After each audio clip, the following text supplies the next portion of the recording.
નમસ્તે વિદ્યાર્થી મિત્રો, Pathak school Amreli online education ચેનલમાં આપનું સ્વાગત છે. વિષય પર્યાવરણ આસપાસ, ધોરણ 3, પ્રકરણ નંબર 2, જેનું નામ છે વનપરી. વનપરી પાઠમાંથી વૃક્ષ વિશેની વાત, છોડ, વેલાઓ તથા વૃક્ષના જે જુદા જુદા ભાગો છે, જેમ કે થડ છે, ફૂલ છે, ફળ છે, વિવિધ પર્ણો છે, એ વિશેની સમજૂતી આ પાઠમાંથી મેળવવાની છે. તો ચાલો વિદ્યાર્થી મિત્રો, આ પાઠ સમજવાની શરૂઆત કરીએ. અમે રવિવારે બગીચામાં ગયા હતા. અમે સંતાકૂકડી અને અંતાક્ષરી રમ્યા હતા. અમે ખૂબ જ મજા કરી. થોડું રમ્યા પછી દીદીએ કહ્યું કે ચાલો રમત રમીએ. હું વનપરી બનીશ. વનપરી જે પણ નામ બોલે બધાએ તે વસ્તુને અડકવા જવાનું.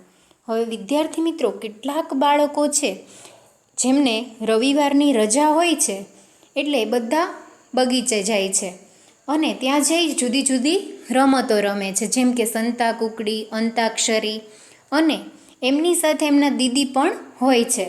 એટલે દીદી છે એને બોલાવે છે બધા જ બાળકોને અને કહે છે કે ચાલો આપણે એક રમત રમીએ, અને રમત વિશેની સમજૂતી આપે છે. કહે છે કે હું વનપરી બનીશ અને વનપરી જે પણ નામ બોલે એ બધાએ તે વસ્તુને અડકવા માટે જવાનું. આ રમતની શરૂઆત થઈ. દીદીએ કહ્યું વનપરી છોડને અડકવાનું કહે છે. એ જ સમયે બધા જ બાળકો છોડ તરફ ચાલી નીકળ્યા. એટલે હવે જ્યારે જે દીદી છે એ વનપરી બન્યા હોય છે, એ બધા બાળકોને છે એ છોડને અડકવાનું કહે છે. એટલે બધા જ બાળકો છે એ છોડને અડકવા માટે જાય છે. જે અહીંયા તમે તમારી સ્ક્રીન ઉપર પાઠ્યપુસ્તકમાં આપેલ ચિત્ર દ્વારા જોઈ શકો છો કે દરેક બાળકો છે એ જુદા જુદા છોડને અડે છે. જેમાં વચ્ચે છે એ દીદી બેઠા છે. તો સમજૂતી મેળવીએ કે અમુએ છે એ ગલગોટો પકડ્યો.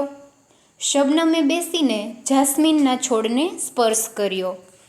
માઇકલે મહેંદીના છોડને સ્પર્શ કર્યો. જ્યારે દયારામ લીમડાના વૃક્ષને પકડીને ત્યાં ઊભો છે. તો આ રીતે છે એ દરેક બાળકો છે એ જુદા જુદા છોડને અડક્યા છે. દીદીએ કહ્યું સરસ, બધાએ છોડને સ્પર્શ કર્યો, પરંતુ તમે જોયું બધા એકબીજાથી અલગ છે. એટલે કે જે દરેક બાળકો છે એ જુદા જુદા છોડને અડક્યા. એટલે શબનમે કહ્યું દીદી તમે પણ એક નાના છોડ પર બેઠા છો. દીદી જ્યાં બેઠા છે, જે લોન છે, જેને આપણે ઘાસ કહીએ છીએ, તો શબનમ કહે છે કે દીદી તમે પણ એક છોડની ઉપર જ બેઠા છો એમ. શું તમે કહી શકો દીદી કયા છોડ ઉપર બેઠા હશે? તો વિદ્યાર્થી મિત્રો, અગાઉ મેં સમજૂતીમાં કીધું એ જ પ્રમાણે આનો જવાબ તમે આપી શકો કે દીદી છે એ જે ઘાસ છે લીલા રંગનું એના પર બેઠા છે. રમત ફરી શરૂ થઈ. વનપરીએ હવે કહ્યું એવા વૃક્ષને અડો જેનું થડ જાડું કે પાતળું હોય. હવે દરેક વિદ્યાર્થીઓને છે એ જે દીદી વનપરી બન્યા હોય છે એ સૂચના આપે છે કે એવા વૃક્ષને તમારે અડવાનું છે કે જેનું થડ છે એ કાં તો જાડું હોય અથવા તો પાતળું હોય. હવે તમે બીજા ચિત્રમાં જોઈ શકો છો કે દરેક વિદ્યાર્થીઓ છે એ થડને અડકે છે. એટલે કે જો અહીંયા છે એ તમે જોઈ શકો છો કે 3 બાળકો છે એ બાળકો જાડા થડને અડકે છે. જ્યારે એક બાળક છે કે જે માઇકલ, એ પાતળું જે થડ છે એને અડકીને ઊભો છે. બાળકો ફરી જાડું અથવા પાતળું થડ હોય તેવા વૃક્ષને અડવા દોડ્યા, જે ચિત્રમાં બતાવ્યું છે.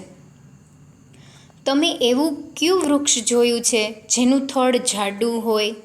હવે વિદ્યાર્થી મિત્રો, આ તમારા માટે એક પ્રશ્ન આપવામાં આવેલો છે કે તમે એવું વૃક્ષ જોયું છે કે જેનું થડ છે એ જાડું હોય? તો એનો જવાબ છે એ તમારે વિચારી અને આપવાનો છે. જેમ કે કોઈ એવું મોટું વૃક્ષ છે તો એનું થડ છે એ પણ જાડું હોય છે. તો એ તમે વિચારીને જવાબમાં જરૂરથી નોંધ કરજો. માઇકલને આ રમત ખૂબ જ રસપ્રદ લાગી. તેણે વિચાર્યું, વનપરી કેટલી નસીબદાર છે, બધાને આદેશ આપી શકે છે. માઇકલે કહ્યું, મારે વનપરી બનવું છે. બધા બાળકો મોટેથી હસ્યા. છોકરો પરી બને. હવે બધા નવી વનપરી પાસેથી આદેશ લેવા તૈયાર હતા. માઇકલે કહ્યું, મને થોડા પાંદડા પર્ણો લાવી આપો. દીદીએ કહ્યું, પરંતુ યાદ રાખજો, તમે પાંદડા વૃક્ષ પરથી તોડી શકશો નહીં. બાળકો નીચે જમીન પર પડેલા પાંદડા એકઠા કરવા દોડ્યા. હવે છે એ અહીંયા માઇકલ છે એ વનપરી બને છે એટલે એ સૂચન આપે છે કે થોડાક પાંદડા પર્ણો છે એ લાવી આપો. પણ દીદી જણાવે છે કે કોઈએ છે વૃક્ષ પરથી પાંદડા તોડવાના નથી. અને નીચે જે પણ પાન ખરી ગયા હોય છે, જે સૂકા પર્ણો હોય છે અને પવનના કારણે જે પાન ખરેલ હોય છે એ પર્ણો છે એ તમારે એકઠા કરવાના છે. ત્યાર પછી વિચારો અને લખો, જેમાં તમે જોયેલા પાંદડાના નામ લખો. હવે વિદ્યાર્થી મિત્રો, અહીંયા છે તમે જે પણ પર્ણો પાંદડાઓ જોયા હોય એના નામ તમારે અહીંયા લખવાના છે. બરાબર?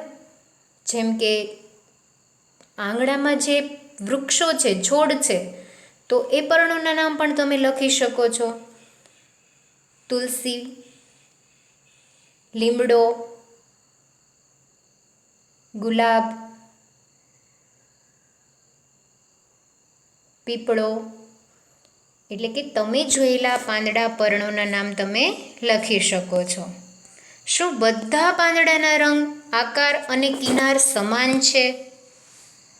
તો અહીંયા તમને ચિત્ર આપવામાં આવેલું છે, જેમાં તમે જોઈ શકશો કે દરેક પાંદડાનો રંગ જુદો જુદો છે, આકાર જુદો છે અને એની જે કિનારી છે એટલે કે પાંદડાની ફરતેની જે કિનારી છે એ પણ છે એ જુદી જુદી જોવા મળે છે.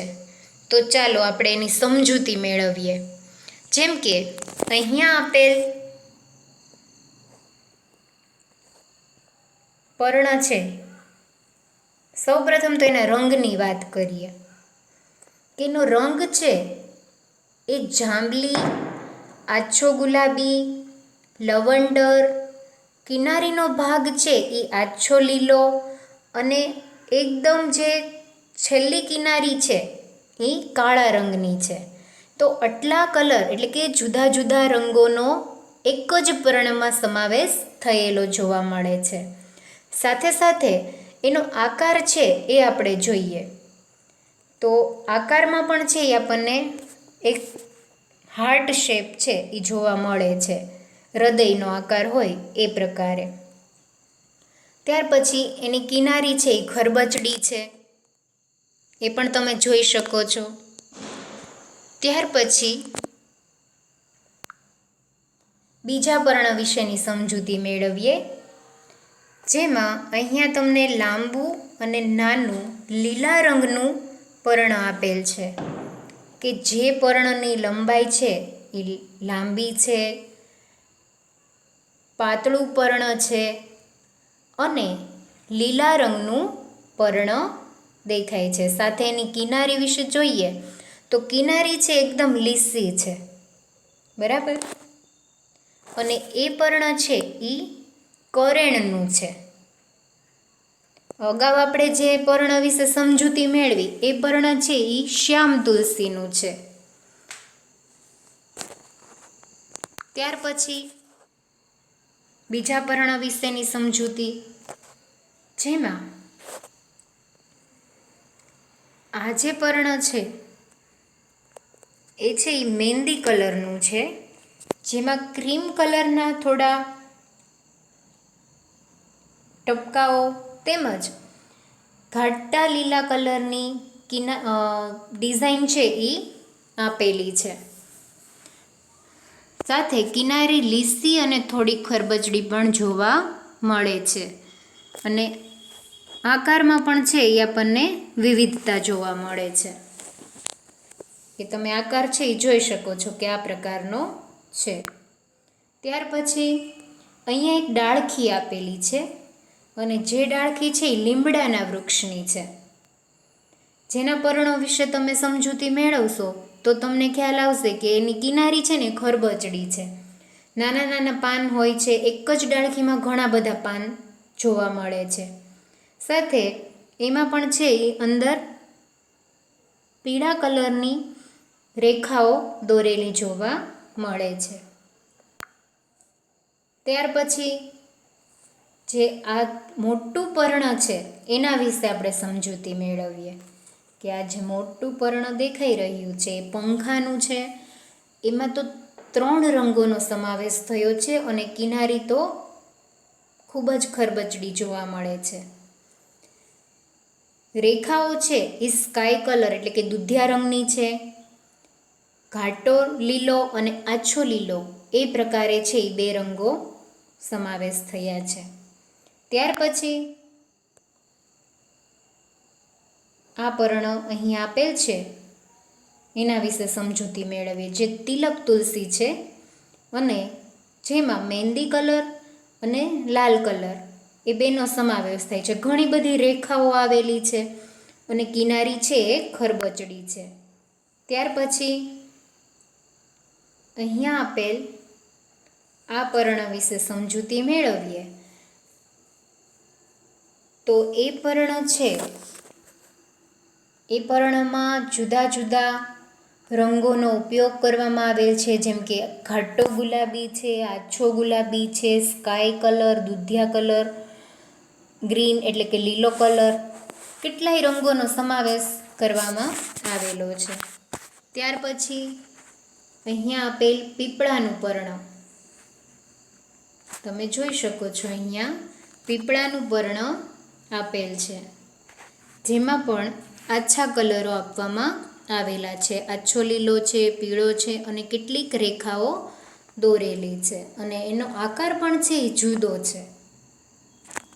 તો વિદ્યાર્થી મિત્રો, ચિત્ર દ્વારા તમે સમજૂતી મેળવી કે દરેક પર્ણનો આકાર, રંગ, કિનારીનો ભાગ વગેરે છે એ વિવિધતા ધરાવે છે. દયારામે કહ્યું, હું આટલા બધા પ્રકારના પાંદડા વિશે જાણતો ન હતો. જુઓ, કેટલાક ગોળ, કેટલાક લાંબા અને કેટલાક ત્રિકોણાકાર પાંદડા છે. એટલે કે દરેક પાંદડાનો આકાર છે એ જુદો જોવા મળે છે. અમુએ કહ્યું, તેમના રંગ પણ અલગ અલગ છે. કેટલાક ઘેરા લીલા છે અને કેટલાક આછા લીલા છે. કેટલાક પીળા, લાલ અને જાંબલી પણ છે. એક પાંદડું એવું છે જે લીલું છે પણ તેમાં સફેદ ડાઘ છે. પાંદડાઓની કિનાર પણ અલગ છે. કેટલાકની કિનાર સીધી છે અને કેટલાકની આડી અવળી છે. શબનમે કહ્યું, કેટલાક પાંદડાઓની કિનાર કરવત જેવી છે એટલે કે ખરબચડી છે. અમુ અને શબનમે સાથે બૂમ પાડી, અમારે પણ વનપરી બનવું છે. દીદીએ કહ્યું કે આજે નહીં, આવતા રવિવારે. અત્યારે ઘરે જવાનો સમય થઈ ગયો છે. રસ્તામાં અમે અને દીદીએ કવિતા ગાઈ. હવે વિદ્યાર્થી મિત્રો, આ દરેક બાળકોને છે હવે આ રમતમાં ખૂબ જ મજા પડી હતી અને દરેકને છે વનપરી બનવું હતું અને આદેશ આપવો હતો. એટલે પણ ઘરે જવાનો સમય થઈ જાય છે એટલે દીદી કહે છે કે હવે તમે બંને છે એ આવતા રવિવારે વનપરી બનજો ને આ રમત આપણે ફરીવાર રમીશું. જ્યારે એ લોકો છે એ ઘરે જાય છે ત્યારે રસ્તામાં છે એ દીદી સાથે મળી અને દરેક બાળકો છે એ ગીત ગાય છે. તો વિદ્યાર્થી મિત્રો, આ ગીતની સમજૂતી હવે પછીના વિડીયોમાં આપણે મેળવીશું. અસ્તુ.